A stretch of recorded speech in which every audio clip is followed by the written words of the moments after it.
because we're marketers, the first question we ask people when they're going to do a video is, what do you want your viewer to do? After they watch your video, what is the action you want them to take? The internet has changed the whole landscape. It's changed everything. If you don't know who you are, your audience is not going to know who you are.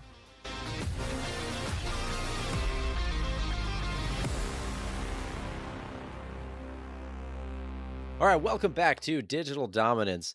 I just wanted to take a quick moment to say thank you for listening to this podcast. I know there are lots of options out there competing for your attention, and I truly appreciate you tuning in. I will continue to do my best to bring you high quality guests to help you grow your business. Now, speaking of competing for attention, when you're promoting your business, you can't ignore the fact that you aren't just competing against your competitors. You are competing for the attention of your prospects, and that includes going up against YouTube and TikTok and everything else. Your prospects are constantly bombarded with ads and deals and distractions. The expectation of quality media content being produced by any business is quite staggering. It used to be that only larger companies were creating video content, but that trend has been shifting for a while, and the number of companies who have not created any videos is quickly shrinking. At a time when prospects are demanding it and when video is getting easier to make, you really don't have any excuses anymore. Video helps legitimize your business and your brand, and it gives people permission to consider you as a viable option.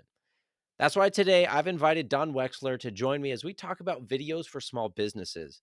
Back in 2010, Don noticed that the internet was moving more and more towards video. He started making videos in his living room with a laptop on a ladder, using the built in webcam and the screen as a teleprompter. Today, his company has evolved into a warehouse sized video and photography studio, serving small to large businesses to develop their concepts, scripts, in studio and on location shoots, art direction, and editing for online and broadcast media, including television commercials. And impressively, he does this all at a price that most businesses can afford. So please help me welcome Don Wexler. Yes. I should put Indeed. in the little clapping sound effect. I was Let's going to do that say, real where's the quick. soundtrack? Where's the Okay, are we applause ready? Here thing? it comes. Here it comes. I pressed it. It's supposed to be playing now. Ah, Riverside, you're failing me. There you go. I'm Oh, telling you. that's It's hard that's to a get good help bummer. nowadays. Yeah, what's up with that? Oh, There you there it goes. go. Please, no, Welcome to no, the show. please, no, please, please, no, please, really, no, please. All right. Now that we've learned our technology, Uh, I just wanted to say, Don, I love that you've continually met your clients where they are, and by that I mean offering ways to make video a reality for them. You have remote filming options. You hire actors if they need them, and you do so much and somehow manage to keep it at a reasonable price point. I did also want to clarify real quick that we're not talking about daily social media clips right now. We're talking about fully produced content, which could be an explainer video, a company overview video, a product demo, or something like that, right? Yeah, Okay, so let's start. Can you talk a little bit about your philosophy of videos for small businesses? sure. So, historically, video has been really the purview of large businesses because it was television and advertising. So you need to have a mammoth budget in order to really effectively promote your business in a meaningful way via video to a large audience. The internet has changed the whole landscape. It's changed everything. So now you can communicate your message. And here's also the reality is today's climate, most people are getting their content on these kinds of devices. So the ability and the screen size is not very friendly to copy. So people don't really enjoy reading a lot of content, navigating through a website to try to find the information they're looking for specifically. Whereas video has become sort of the de facto way for people to consume information. Hmm. I mean, YouTube being the second largest search engine actually to Right. Google for how to, and number one for how to content. So, video, most people today would prefer to digest information through a visual means, through a Yeah. video, and we're not talking long video, we're talking, short form, somewhere between 30 to seconds to maybe 45 seconds, a minute and a half. So it's concise, it's to the point, and it addresses their question or need quickly and, Right. and easily. So, what do you typically recommend when someone comes to you wanting a video? Do you always start with the company overview or does it depend on other factors? Well, what makes us think a little bit different than most videographers is that we're marketers. And because we're marketers, the first question we ask people when they're going to do a video is, what do you want your viewer to do? After they watch your video, what is the action you want them to take? Because most videographers, when you go to speak with them, you say, hey, I want to shoot some video. They say, great, we can do that. And that's true, they can. But it's really not about shooting the video. It's about what are you communicating, how you're communicating it. And again, ultimately, what's the call to action? So we ask a lot of questions about what's the point? Why are you doing this? Why do you want to do this? Is video the right answer for you? Maybe you should do billboards. I mean, who knows, right? So it's really digging deep into what the client's objective is to determine how best to structure the video and scripting. Yeah, and quick sidebar here. I mean, we do similar things for when we do a website. We got a bunch of questions that we ask people. So if you're Exactly. going to get serious about this stuff, don't fear the questions, don't get annoyed. They are there to help us do a better job for whatever we're creating on your behalf for your business. So that gives us the insights that we need to make better decisions on the video or the website or whatever it is.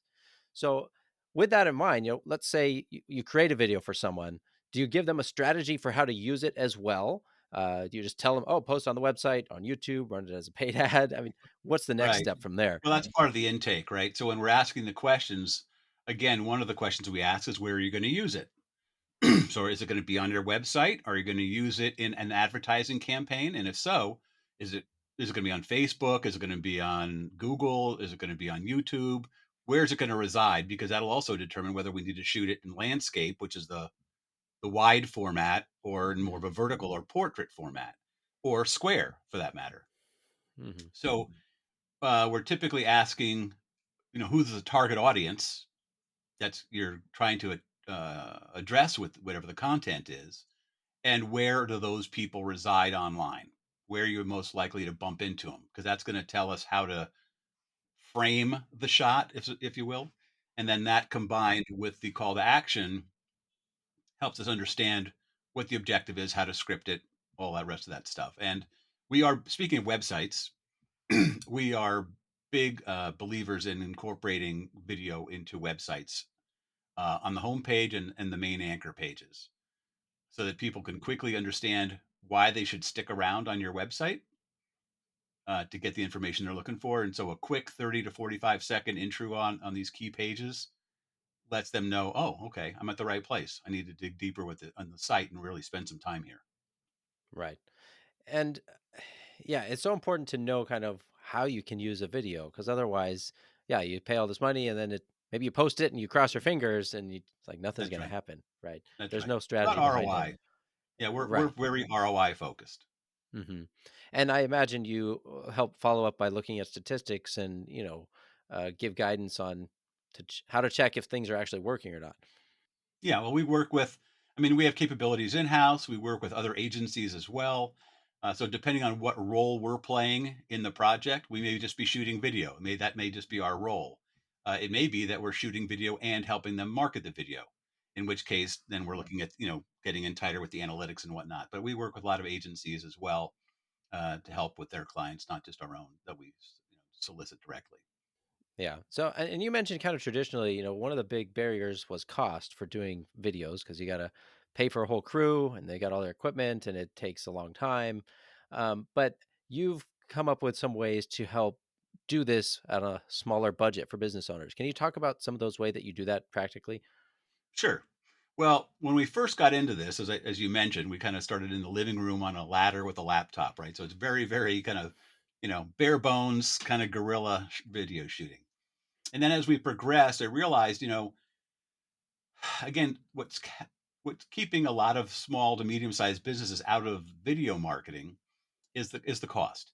So we kind of broke it down into two different categories. There's what I call the big shops where it's like 2 grand to walk into their studio before you even start filming. And then there's the group that I call the run and gunners, which they don't have a studio and they basically whatever they can fit in the trunk of their car, that's what they can use. And that can keep your costs down. But the problem is that you can't control light and sound when you're on location typically, whereas we can control light and sound in the studio. So the question became is how do we do it in studio if it's going to be that kind of a shot at a price that's doesn't break the bank? And so because we came at it from the very beginning with that thought in mind, we've streamlined things in such a way that we can do it very cost effectively. And the key is we charge by the session, not by the video. So as an example, since we're shooting, we're not doing length documentaries here, right? We're not doing, several hour videos. We're shooting short form video for the most part. I mean, if it's educational content, you can get up to, let's say, 5 minutes or so, 7 minutes per video. But for marketing video, short form, which means if you've got your act together, and let me stress, you've got your act together, meaning you've rehearsed your script, you've actually read it once before you come in the studio, at least. A lot of people don't. um, you can bang out multiple videos in a session. So you can get your costs down per video to like, 300-400 bucks, maybe less, if Right. you've already prepared ahead of time. That's the key. Yeah, so it's batching. A lot of people talk about Correct. batching for various, productivity hacks and, keeping your tasks on schedule. But yeah, this is just that, right? Because if you've got to spin up the cameras and you don't spin them up anymore, but I get your point. Right. Exactly. yeah, You get the idea. Yeah. yeah, yeah. So that's a good way to do it. And I know you've got in-person options, right? Someone flies to your studio, okay, sure, they can record a bunch of videos in Right. one day, but That's you right. also have some remote options too, correct? Right. So you've got on location shoots, but where that's not practical because it's not close enough to our studio to make sense. Well, we shoot all over the country and actually the world. We have the ability to do something, this kind of a thing, like a Zoom on steroids, essentially we call it, where we're doing broadcast level video. So we had a couple, we had an agency as an example in Michigan who had a client in Boston who was interviewing some people in London.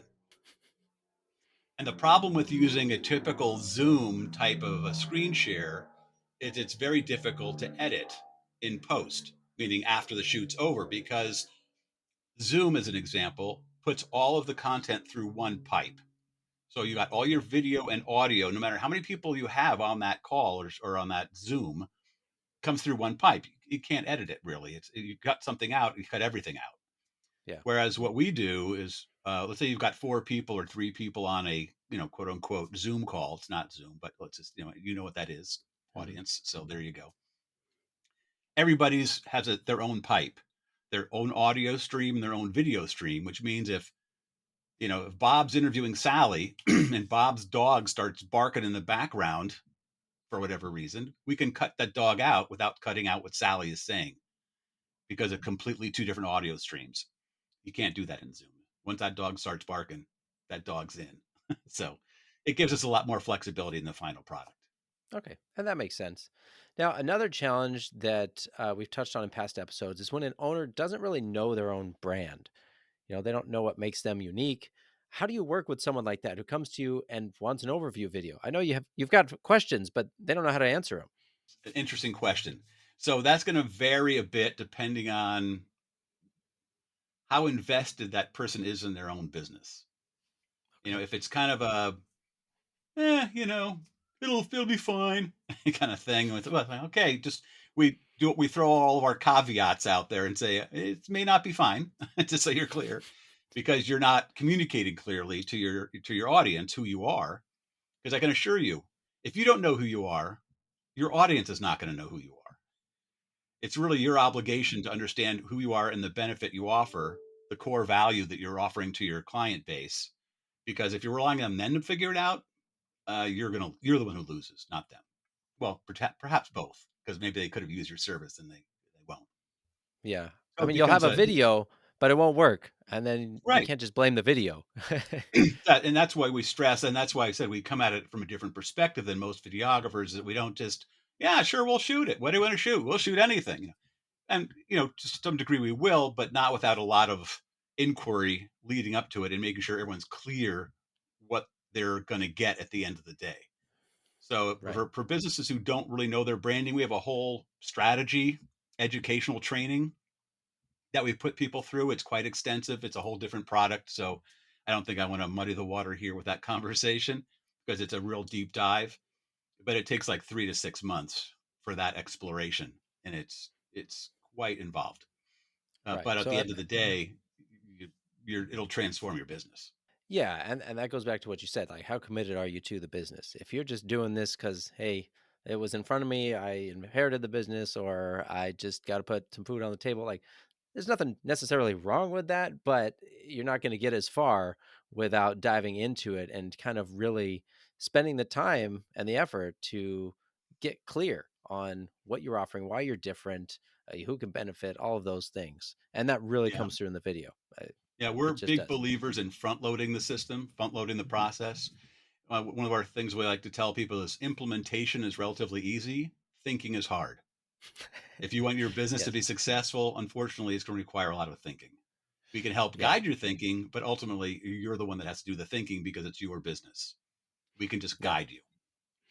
One of my past bosses had a shirt that said, "I can explain it for you, but I can't understand it for you." There you go. There you go. Uh, That's nice. You got to take the effort. That's right. And sometimes I also want to point out it doesn't always happen the first time, right? Like this is an iterative process, kind of figuring that out, and that can sometimes be true with video too. Like you might get to the point where you're like, "I think I've got it. Let's try this, see if it works, see how it's received, and see how it comes together at the end." And then you watch it and you're like, okay, we were almost there. We got to tweak this, or oh wow, that really worked.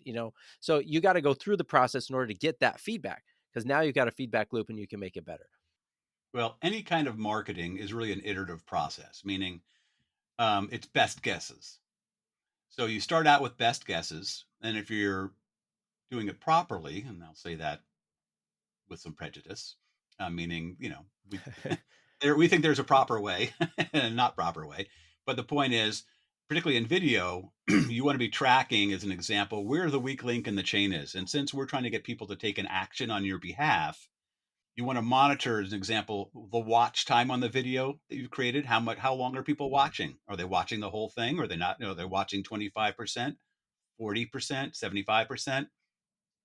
And if you can detect a pattern, as an example, let's say you create a minute and a half video and you see a pattern where people are dropping off watching the video at, let's say, 50 seconds in.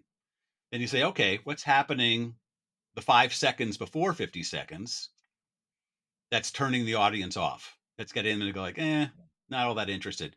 So you can sort of like look for the weak link in the chain, as it were, Hmm. and then look to shore that up so that you make a stronger presentation. Yeah, and TikTok has kind of really amplified this uh, for creators, especially to give them the detailed statistics about when people are dropping off. Like you get nice little graphs of like, okay, people watch here, and then they dropped off immediately after the first second or something. And so you can just edit that video, repost it, see if you got a little farther. Oh, people got bored at this point. Okay, let's chop that out, or let's add something on screen.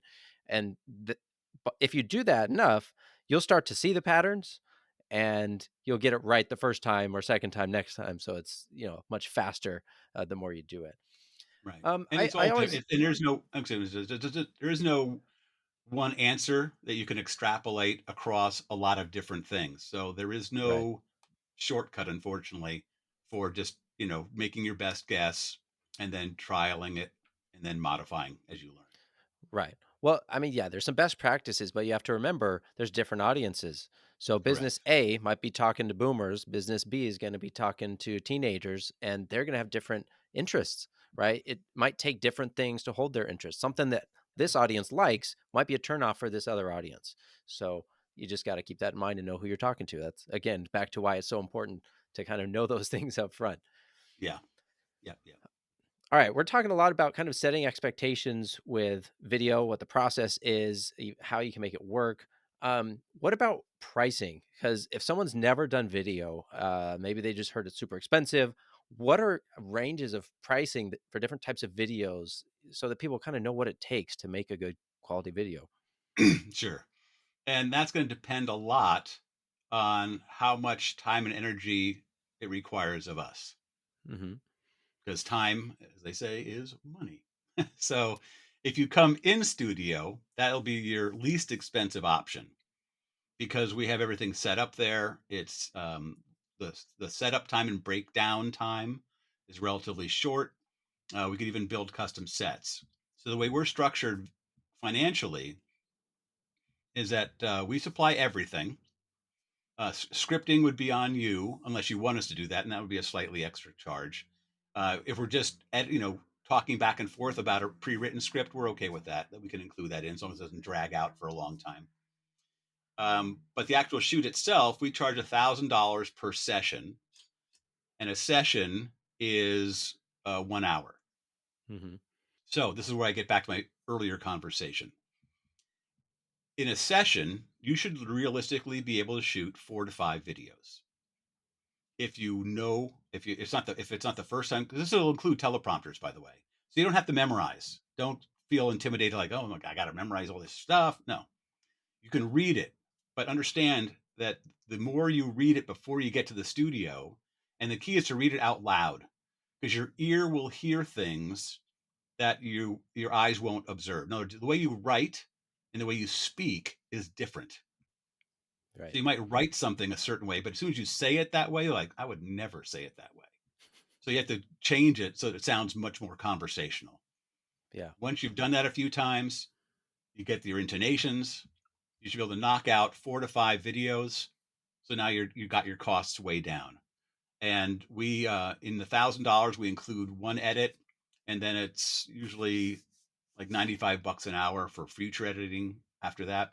So maybe if you get like 4 or 5 videos in there, you're probably amortized across. You're maybe 300 bucks, Yeah, three I hundred mean bucks a video, that's a three great way to fifty. do it, especially if they're close to you, obviously. But batching videos, if you come prepared, is going to be the best way to get your costs down. That's the Because key. if you show up and you know nothing, then you're like, I need help with my script. Like you're going to waste half of your time and you won't get as much done.